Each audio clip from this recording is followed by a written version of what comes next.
Buenas noches, hermanas queridas. Estoy grabando este video que hay silencio en mi hogar. Bueno, lo prometido es deuda y grabo esta presentación para hablar sobre lo que son los libros vivos, ¿cierto? Me pidieron de que pudiera explicar de alguna forma cómo elegir un libro vivo. ¿Ya? Nosotros hemos estado leyendo el volumen uno de la obra de Charlotte Mason.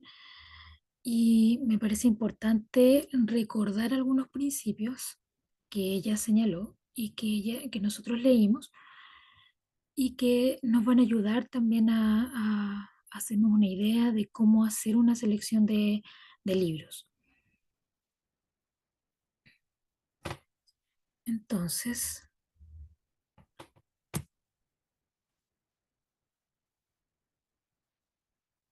vamos a partir hablando un poco del principio 9. Dice, el principio 9 nos señalaba que sostenemos que la mente del niño no es un mero depósito de ideas, sino más bien, si podemos usar tal figura, que es un organismo espiritual que posee un apetito por el conocimiento en su totalidad, que tal conocimiento es su dieta adecuada, por lo cual la mente está preparada para recibir tal alimento y que lo puede digerir y asimilar, tal como el cuerpo lo hace con el alimento. Entonces acá ella nos está diciendo, ¿cierto?, que la mente no es una hoja en blanco, sino que eh, el niño ya trae cosas, ¿cierto? Y que así como el estómago, su función es digerir el alimento, para la mente es lo que digiere es el conocimiento.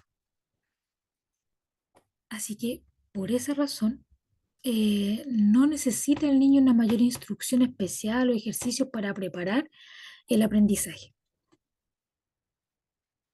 Veamos el principio 10, dice, una doctrina como la de Herbert,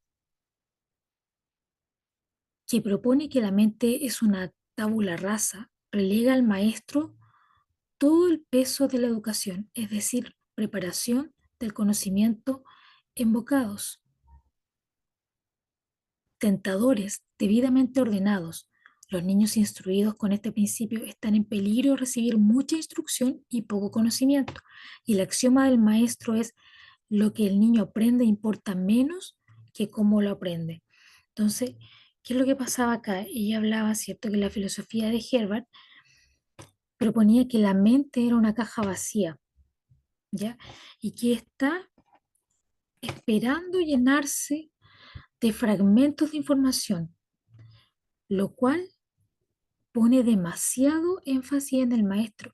Y esto es súper importante tenerlo claro, porque cuando uno está dejando la filosofía eh, educativa anterior, ya sea la del Mineduc o la que hayan ustedes seguido, eh, la mayoría de ellas pone el peso en el maestro.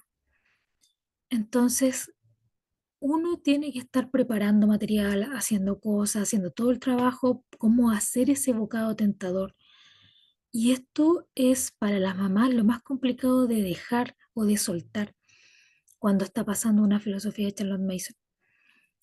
El querer, el tener que comprender de que el niño no es una caja vacía, sino que él ya es una persona que ya está dotado de todas las facultades para el aprendizaje, porque Dios mismo así lo dotó.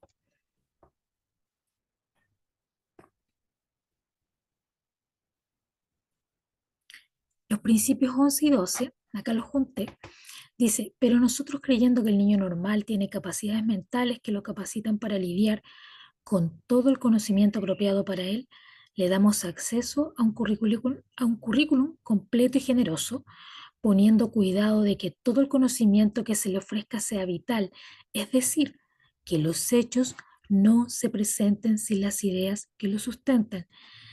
Y esta frase es muy importante: que los hechos no se presenten sin las ideas que lo sustentan. Es importante para poder elegir estos libros vivos que estamos buscando.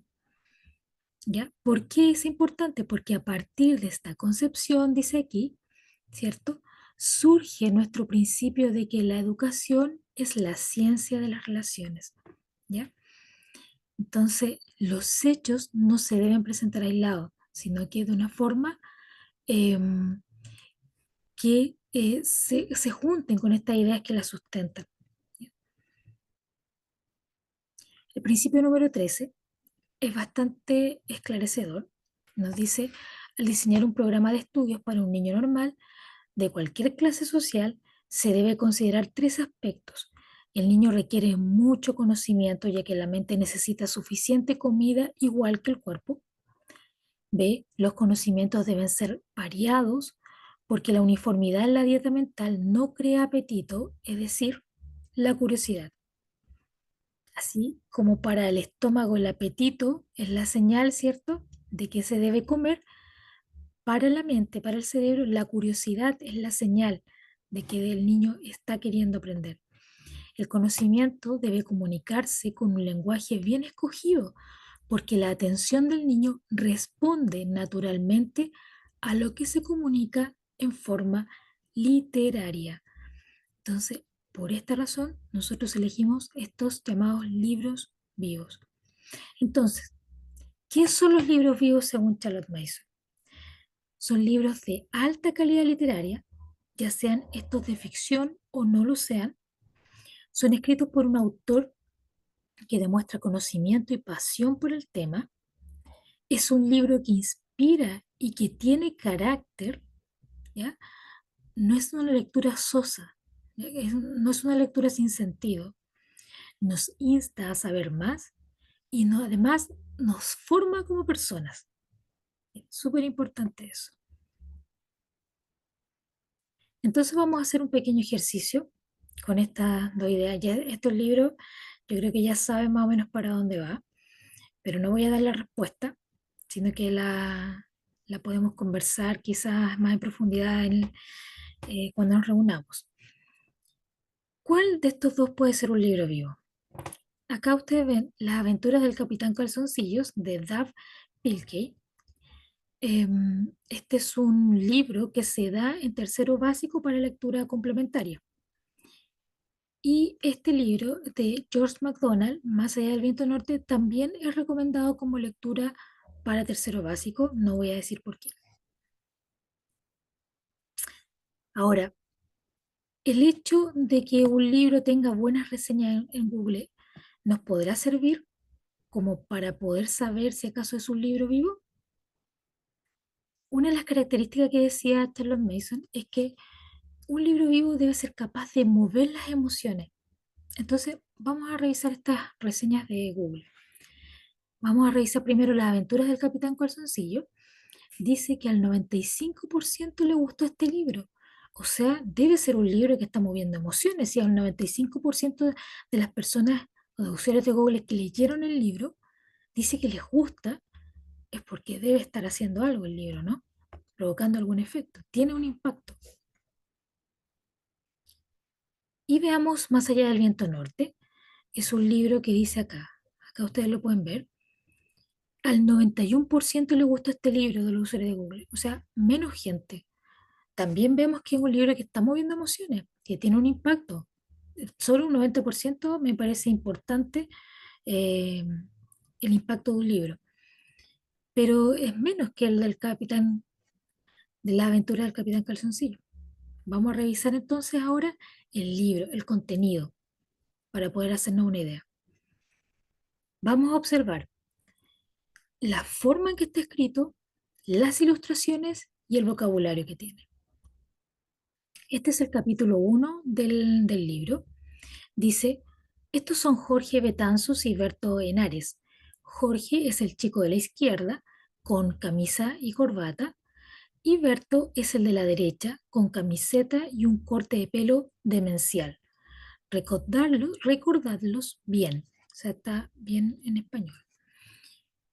Jorge y Berto eran amigos íntimos, tenían muchísimo en común, eran vecinos y los dos estaban en la misma clase de cuarto año de la escuela primaria Jerónimo Chumillas. Jorge y Berto eran por lo general chicos responsables. Cada vez que ocurría algo malo, Los responsables solían ser Jorge y Berto, pero no os hagáis una idea equivocada de ellos. Jorge y Berto eran en realidad unos chicos muy majos. Al margen de lo que los demás pensaran, eran buenos, educados y amables. Bueno, vale lo mejor, no eran tan educados ni tan amables, pero bueno, sí que lo eran, sin discusión.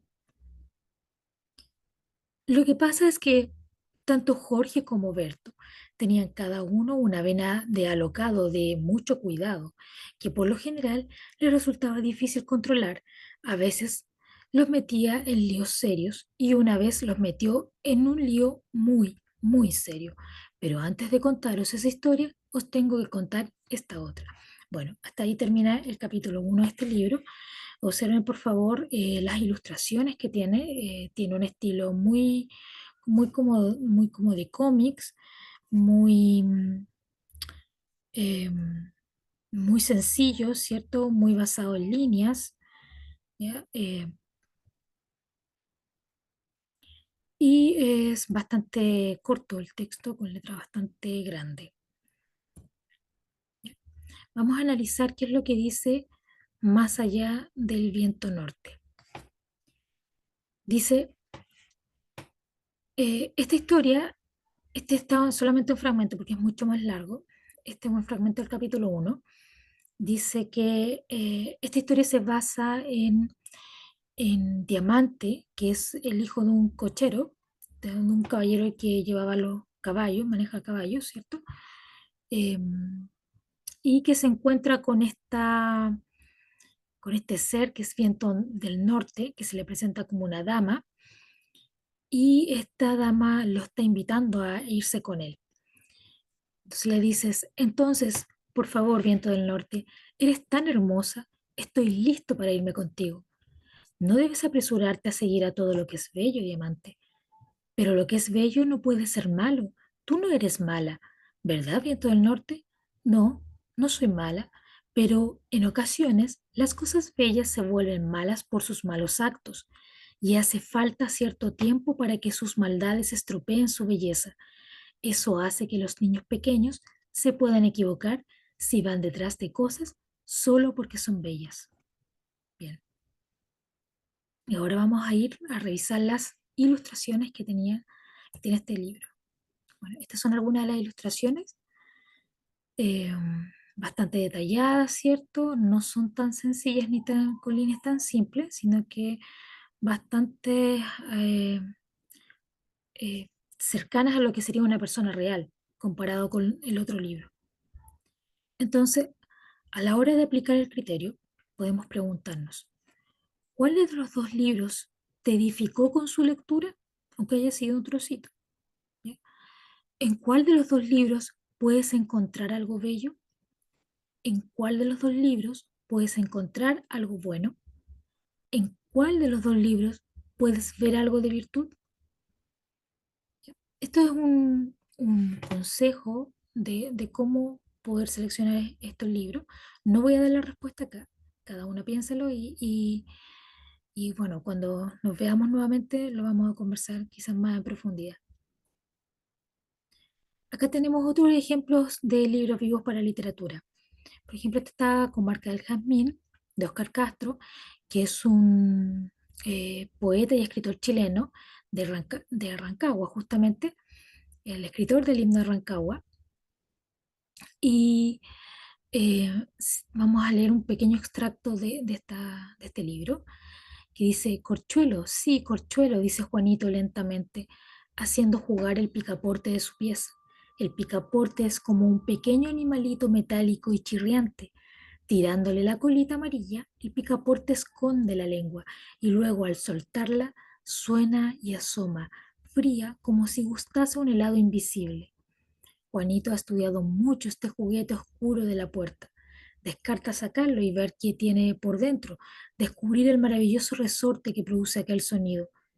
Se le figura que en el interior de esta cajita debe existir un organismo inédito, muy distinto del que tenía un payaso músico, despanzurrado 3 días atrás para resolver el problema de su funcionamiento. Hasta ahí vamos a dejar. Se dan cuenta que hay un lenguaje bastante rico, bastante descriptivo, con vocabulario. La palabra despanzurrado, quizás una palabra que los niños no conocen y que sería bueno que fueran asimilando eso como vocabulario. Otro libro, como ejemplo de libro vivo, Platero y yo, de Juan Ramón Jiménez. Dice, Platero es un burro pequeño, peludo, suave, tan blando por fuera que se diría todo de algodón, que no lleva huesos. Solo los espejos de azabache de sus ojos son duros cual dos escarabajos de cristal negro. Lo dejo suelto y se va al prado y acaricia tibiamente con su hocico, rozándolas apenas las florecillas rosas, celestes y gualdas. Lo llamo dulcemente Platero y viene a mí con un trotecillo alegre que parece que se ríe en no sé qué es cascabeleo ideal. Este libro es un libro bastante especial, tiene, bueno, algunos lo consideran un poema, ¿cierto? Eh, pero tiene la particularidad que tiene muchos, muchos adjetivos, entonces es un muy buen recurso para trabajar en lo que es literatura. De hecho, esto según el programa de Amblesay Online está, no, Amblesay Online no lo recomienda, pero algunos lo recomiendan usar como en segundo básico, tercero básico, bastante chicos. Historia y geografía. Vamos a ver algunos ejemplos de libros vivos de estas asignaturas. Quiero colocar acá un ejemplo que es con lo que cuando buscamos libros de historia siempre nos vamos a encontrar con estos libros de texto. Tomé acá el libro de texto tercero básico del Mineduc de historia en el capítulo donde se estudia a los romanos. Entonces acá dice, ¿cómo era vivir en la ciudad de Roma? Dice, la civilización romana abarcó un territorio muy extenso. La ciudad de Roma fue la ciudad más grande e importante de todo este territorio. Llegó a tener más de 1 millón de habitantes. ¿Cómo te lo imaginas? Veamos. Y a continuación el texto le coloca una imagen de, de la ciudad de Roma, ¿cierto? Y coloca estos edificios, ¿cierto? Todo lo que había. Y dice, quiero que pongan atención a cómo describe los templos. Dice, los templos eran lugares dedicados a los dioses romanos. Me habla también de el Coliseo, también dice que era un lugar donde se hacían grandes espectáculos públicos, las termas o baños que eran públicos, que eran para hacerse y descansar, ¿cierto? Y acá no lo alcanzo a ver yo con la pantalla, pero más abajo me describe al circo también con una descripción muy breve. Y esto es lo que pasaría en el colegio, es que esto se lo memorizan, así de sencillo. Esto es lo que hace. Vamos a ver cómo lo estudiaríamos nosotros bajo la metodología Charlotte Mason. Primero que todo elegiríamos un libro vivo que hablara sobre el tema de Roma. Pero no solamente estamos acá para estudiar una unidad como el, la ciudad, sino que abarca mucho más que eso. Como ejemplo, y este fue uno de los libros con los que estudiamos el año pasado, Un día en la vida de Máximo, poeta romano. Esta es una historia que escribió Jacqueline Balcells y Ana María Giraldes, como inspirándose en la vida del poeta Ovidio, que también fue desterrado, al igual que Máximo. Entonces vamos a leer un fragmento. Dice, Máximo entregó su última mirada al horizonte azuloso de esa tierra que tanto amaba. Ante sus ojos desfilaron las calles de Roma, pobladas de esas estatuas de mármol que no volvería a contemplar, los templos recubiertos de púrpura y oro a los que ya no entraría con sus ofrendas, las galerías del circo repletas de una muchedumbre que se hacía una sola voz para vitorear al César, que junto a él y con la mano en alto saludaba, los salones llenos de mujeres que alimentaban su aureola de fama e inspiraban sus poemas. Hasta ahí. Si se dan cuenta, vimos una descripción de lo que era una ciudad romana, bajo los ojos de Máximo, este personaje ficticio, que uno debe decirle al niño que es un personaje ficticio, ¿cierto? Pero el escenario es real. O sea, el escenario era algo que está basado en cómo era una ciudad romana. Me describió el circo, me describió cómo eran las calles, me describió cómo eran los templos. No tengo que decirle al niño que en el templo se adoraban los dioses, sino que con este lenguaje bello que dice los templos recubiertos de púrpura y oro, que me lleva a imaginármelos, a los que ya no entraría con sus ofrendas. No necesito decirle que tenía que adorar a dioses. Se entiende que si está dando una ofrenda es porque estaban los dioses, ¿cierto? O él pensaba que habían dioses en esa época. Y ojo que acá, si ustedes están haciendo sus cultos familiares o sus estudios en familia, como, o sea, que llamen a este momento de reunión donde se ponen a estudiar la Biblia en familia, se van a sorprender la cantidad de cosas de Roma que saben los niños solo por la lectura de la Biblia. La Biblia es un libro vivo por excelencia. Otros recursos que podemos utilizar, otros libros vivos que podemos utilizar para historia, son las crónicas y las cartas, ¿ya? Tenemos el libro de Hernán Cortés, Cartas y Relaciones, por ejemplo, para estudiar lo que es Mesoamérica. O también ponemos acá Recuerdo del Pasado, escrito por Vicente Pérez Rosales. Este es un libro que aún lo ocupan los historiadores para poder comprender las épocas eh, que describe Vicente Pérez Rosales. Otros libros que me pueden servir para geografía, las crónicas, por ejemplo, los viajes de Marco Polo, o novelas de ficción con lugares reales, por ejemplo, Los hijos del Capitán Grant, que hace un recorrido por toda América y tiene algo muy interesante porque también abarca lo que es los paralelos, ya hace mención de los meridianos, para poder ubicar dónde se iba el Capitán Grant, hace mención a esto el libro y también es una muy buena oportunidad para que los niños puedan hacer este repaso de lo que, o la comprensión de lo que eran los paralelos, porque necesitan tener ese conocimiento para poder eh, haciendo esta relación de cómo llegan el Capitán Grant. Algunos libros de ciencias.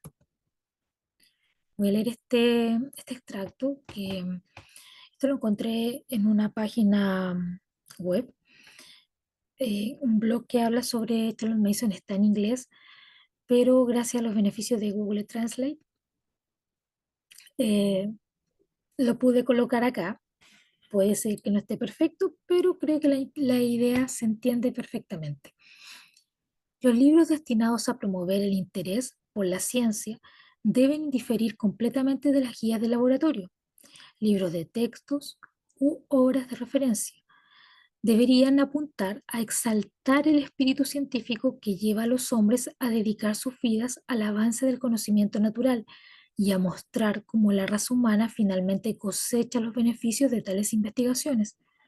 La inspiración, más que la información, debería ser la nota clave y la ejecución debe despertar en el lector no solo el aprecio por el método científico de estudio y el espíritu de sacrificio, sino también el deseo de emular los deseos de los hombres cuyos trabajos han llevado el conocimiento de la naturaleza a su posición actual. Esto es una parte del prefacio de John Edward Mercer asignado a los formularios de la PNU, ¿cierto? Del 4 y 5. Entonces, algunas maravillas de la materia, así se titula el fragmento del prefacio que escribió este hombre. ¿Ya? Entonces vamos a buscar estos libros, también vamos a buscar libros de que nos hablen de ideas vivas, ¿ya? Que nos inspiren a comprender lo que es la ciencia y el porqué de la ciencia, más que estar llenando tablas, gráficos. Eh, Eso se hace, es cierto, se hace en tablas y también se hace gráfico, pero en el diario de la naturaleza. No lo hacemos a través de estos libros vivos, sino que estos libros vivos buscamos inspiración, esta motivación, el mover esta fibra, mover estas emociones que van a hacer que el niño quiera aprender por sí mismo y busque él mismo la información para complementar lo que ya vio. Algunos ejemplos de libros vivos de ciencia serían La vida de los insectos, que él hace una de J.H. Fabre, ¿ya? No sé si lo pronuncié correctamente, pero él hace una descripción bastante entretenida de lo que son los insectos. Hay un paralelo que él hace con respecto en el primer capítulo con el escarabajo y la maternidad, de cómo el escarabajo tiene el instinto de la maternidad y cómo funciona un poco este instinto. Entonces es muy, muy interesante la forma en que lo describe, de verdad es una lectura que te atrapa. ¿Ya? Y otro ejemplo son las biografías de científicos como Isaac Newton. Esta no es una obra que yo he leído, pero es una obra que vi que personas que se dedican mucho a promover la filosofía en el ámbito de ciencias, la filosofía de Charlotte Mason, lo estaban recomendando como un excelente libro de Isaac Newton, escrito por el autor Soti. Bien, vamos a tocar el tema de que se vaya a cortar este video sobre las omisiones. ¿Qué pasa cuando me encuentro con un libro que está súper bueno, que pareciera que me sirviera, pero tiene ciertas temáticas que a lo mejor no las puedo abordar porque no es la edad adecuada para mi hijo? Un ejemplo que yo les he dado ya en muchas ocasiones es el tema de la Biblia. Por ejemplo, no se me ocurriría estudiar lo que pasó con Tamar, ¿cierto? A un niño de primero básico o de segundo básico. No, no es adecuado, ¿cierto? Entonces, en esos casos, yo sí puedo hacer omisiones y seguir exponiendo a todo el beneficio restante que tiene la palabra. Lo mismo puedo hacer con otros libros que a lo mejor tienen un párrafo o ciertas secciones que no son adecuadas por contenido y que es necesario omitir. También puedo hacer omisiones por extensión. En Vidas Paralelas de Plutarco, el libro hay ciertas partes en que se extiende en demasía, a lo mejor en contar como los antepasados y está redundando en un mismo tema. Y en esos casos, como no está dentro de lo que sería como nuestro objetivo, podríamos hacer una omisión de extensión para esta lectura. ¿Ya? ¿Qué hacemos cuando hacemos omisiones? Tenemos tres formas de abordar las omisiones. Podemos leerlo en familia, entonces como yo voy a leer el libro, yo puedo sacar, omitir ya desde antes, saber qué partes no voy a leer. Puedo leer junto al niño esa lección independiente de la edad que tenga. ¿Ya? No importa que la metodología me diga que en quinto básico el niño debe estar leyendo todo su libro solo. No, si es una lección o una asignatura con un libro específico en algún momento dado, puedo yo leerlo. No hay ningún problema, no estás alterando nada. ¿Ya? O simplemente si el libro tiene demasiadas cosas que se deben estar omitiendo, simplemente cambiarlo y desecharlo, cambiar por otro libro que sea más adecuado. ¿Ya? Y para terminar, siempre consideren avanzar entre 8 a 10 páginas por semana. No, no avancen tanto. La idea es que la lectura sea lenta, sea reposada y que el niño ponga, saque el máximo provecho de la lección. Es más importante que avanzar en cantidad de páginas. ¿Ya? O también pueden considerar un capítulo por lección. Si es que son capítulos cortos de 8 o 10 páginas, a veces son 12 páginas un capítulo, entonces sería a lo mejor adecuado. ¿Ya? Eh, no es necesario estar contando las palabras. ¿Ya? Simplemente ustedes van avanzando, leen un capítulo, leen un párrafo, ven más o menos cómo va entendiendo el niño y si entiende bien, va narrando bien, puede ir aumentando la longitud. ¿Ya? El avance del libro va a depender de la complejidad del libro, ¿ya? Y también va a depender de qué tan habituado el niño esté con la metodología. No es lo mismo empezar con un niño de tercero básico que de primero básico o de quinto básico con la metodología. ¿Ya? Entonces, vamos a buscar siempre o vamos a priorizar siempre de que el niño comprenda la comprensión y la atención, la retención por sobre el avance. ¿Y cómo evaluar finalmente un libro vivo? La prueba de fuego del libro vivo es el mismo niño. Ustedes leen una hoja al niño y ven, observan su reacción. Si el niño se engancha, ese es el libro para él. No hay nada más que hacer. Trabajen con ese libro. A mí me pasa de repente que mi hija dice, no, no quiero leer o no quiero ese libro. Y leemos un capítulo y no, quiero que leas el siguiente, sigamos leyendo. Y continúe, se entusiasman, ¿ya? Entonces, esa es la mejor prueba para ver si acaso es o no un libro. Y con esto ya estaríamos cerrando. Espero que les haya sido de provecho, chicas, esta presentación. Voy a subir lo más pronto posible este video para que lo puedan revisar y que les puedan ser de utilidad para poder realizar la programación de este año 2024 y que tengan un excelente inicio escolar. Chao, chao y nos vemos.